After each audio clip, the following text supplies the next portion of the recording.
So we've introduced the ideas of Maxwell's equations, and the one big thing that he adds to the whole story is that until we get to the next topic, the one big thing he's added to the whole thing is that he introduces the idea of displacement current. So let's do an example using that. So let's consider that we've got a parallel plate capacitor. So the parallel plate capacitor is composed of two large metal plates. Let's say they have a diameter here of 10 centimeters. And we're charging the capacitor with current here. So one side's becoming positive, one side's becoming negative, and let's say that the charging current is going to be 0.25 amps. Okay, now we know that we can find an expression for the magnetic field at some distance r away from the wire. We've done that. We've already figured out how to find that magnetic field.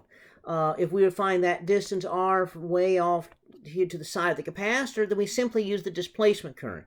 But what if we want to find at r equals 5 centimeters, so not all the way out of the capacitor? So is there a magnetic field there? Well, there's got to be a magnetic field there because we're charging the capacitor, so we're changing the electric field in the capacitor, which means we're changing the flux in the capacitor.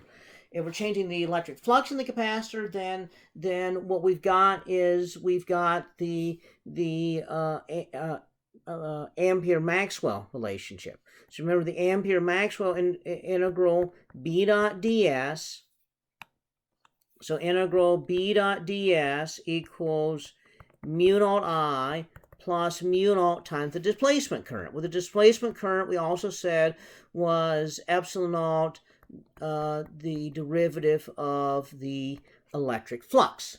And so this right here is our displacement current. So inside the capacitor here, there is no actual charge flowing through the space in the capacitor. So that means that what we've got is this relationship right here. The integral, if we integrate around an imaginary circle here, so if we're always the same distance, 5 centimeters out, everything's cylindrically symmetrical, so the b comes out of the integral, and so what we have here is just 2 pi r times b. Okay, now we did that integral before. Okay, so we did that quite a number of lectures ago. All right, so what we got now is 2 pi rb equals mu naught epsilon naught rate of change of the electric flux. So all we got to do is find out what is the electric flux in there to find its derivative. So the electric flux we know is the integral of E dot dA. Okay, so the electric field inside the capacitor should be pretty well uniform, and so that means it's going to be constant coming out of the integral, so this is going to be just E times A. Okay, and so A is the area around that little circle here that's inside the capacitor, so that's R, so that means it's pi r squared. All right, so that's going to be my electric flux. So the derivative of the electric flux is going to be the derivative of E pi r squared. Well, pi is a constant, r, we're always the same distance in the center, so that all that comes out. So the derivative here is going to be equal to pi r squared, the derivative of E. So now we plug that back in. So we have 2 pi rb, and that's going to be equal to mu naught, okay, times epsilon naught times pi r squared dE dt. So that pi cancels that pi, that r cancels that r. So looks like we're getting close to finding the magnetic field. Mu naught epsilon naught r over 2 times dE dt. Okay, so now all we have to find is what is the electric field in there. Well, let's go back to our definition of what's going on in here. Because remember I said this is basically a capacitor right here. And so we know that for a capacitor, the definition of capacitance is Q over V.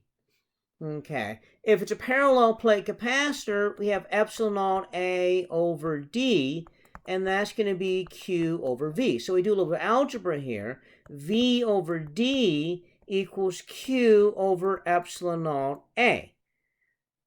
Okay, well, what A? It's the A of the entire capacitor. So that's going to be Q over epsilon naught pi big R squared. So little r was how far out we are. Big R was the radius of the entire capacitor. Okay, now V over D, however, if you remember, V over D is the electric field.